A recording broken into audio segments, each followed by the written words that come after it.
Accra, tribunal de grande instance d'Ossou.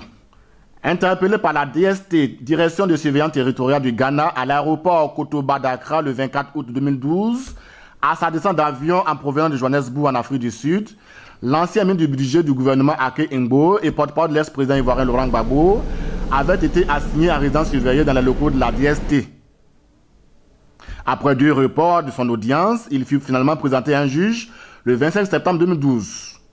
Accusé d'avoir mis la main sur les avoirs de l'État de Côte d'Ivoire logés à la BCAO, Banque centrale des États de l'Afrique de l'Ouest, lors de la crise post-électorale entre décembre 2010 et mars 2011, au profit du régime de Laurent Gbagbo, plainte déposée par les nouvelles autorités ivoiriennes via un mandat d'arrêt international, Kone Katina, car c'est de lui qu'il s'agit, s'en est sorti libre ce même 25 septembre, après le paiement d'une caution. C'est donc en libre que le porte-parole de Laurent Gbagbo va se rendre le lendemain 26 septembre dans les locaux de la même DST ghanéenne, cette fois pour y remplir quelques formalités liées à sa sécurité. Selon les témoins qui ont suivi la scène, Kone Katina sera à nouveau interpellé à sa sortie du bureau de la DST, cette fois par des éléments d'Interpol ghanéens qui l'attendaient dehors. Motif de cette deuxième interpellation, visé par la justice ivoirienne pour crime de sang, Kone Katina aurait participé à la mort d'un octogénaire pendant la crise.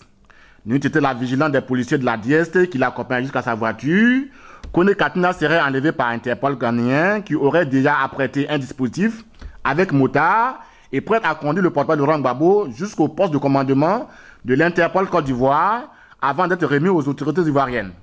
Finalement, sur contestation de leurs collègues de la DST, Kone Katina ne descend pas de son véhicule, mais sera rejoint par 2 éléments d'Interpol ghanéens pour une audition devant un juge le même jour.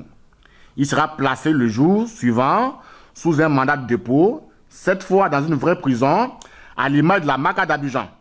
C'est donc probablement cette deuxième affaire qui sera jugée ce mardi 16 octobre.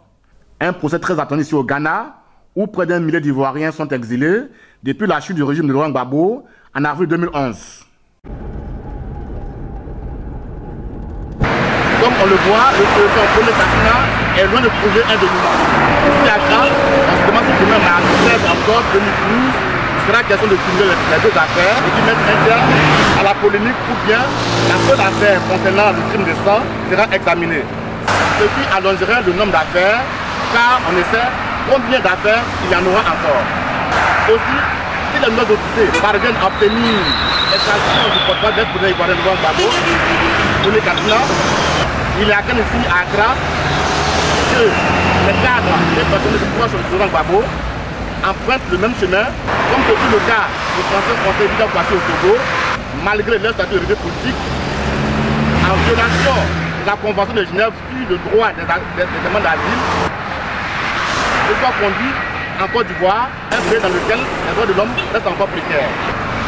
Mais ici au Ghana, la plupart des Ivoiriens que nous avons rencontrés se donnent le terrain et le continent malgré la pression des autorités ivoiriennes sur les homologues ghanéens. Nous pouvons, depuis Accra, pour IBNU TV.